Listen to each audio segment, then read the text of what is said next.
This is a seated shoulder W on the cable machine. So I'm gonna sit on a box or a bench, nice tall upright posture. From there I'm gonna pull, starting palms down, pulling the cables to forearms vertical, palms still facing the wall, squeezing back and down with the shoulder blades. Nice and slow and controlled on these. This is not a quick motion. So what I'm going for, first in the seated position, it's a little easier to use low back arching or extension or leaning back. It's not impossible, but we don't want to just lean back with the body or come into flaring of the rib cage and low back extension. Then from the shoulders are doing, we want the shoulders to pull into this as external rotation.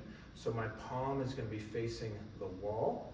I want to work towards the forearm fairly vertical. If you don't have this range of motion, then you can come to the range of motion you have.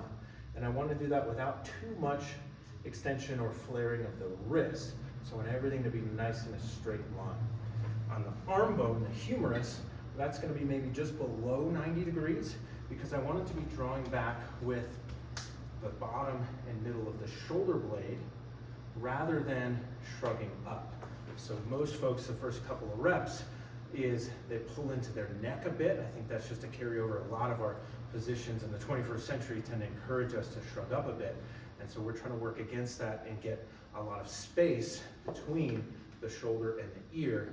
So we're gonna pull to just below 90 degrees at the arm bone. And because we have a pause, you should be pausing just a bit on each rep. We're gonna make sure that our shoulders are down as much as they can rather than up. So just to show a few more reps, tying all that together, nice upright posture, a little squeeze of the abdomen muscles, and then I'm gonna pull to about 90 degrees. And you can even turn your head to look. I wanna see that my wrist is roughly in neutral. My forearms aren't quite vertical here. I'm working pretty hard, but I'm also not shrugged up.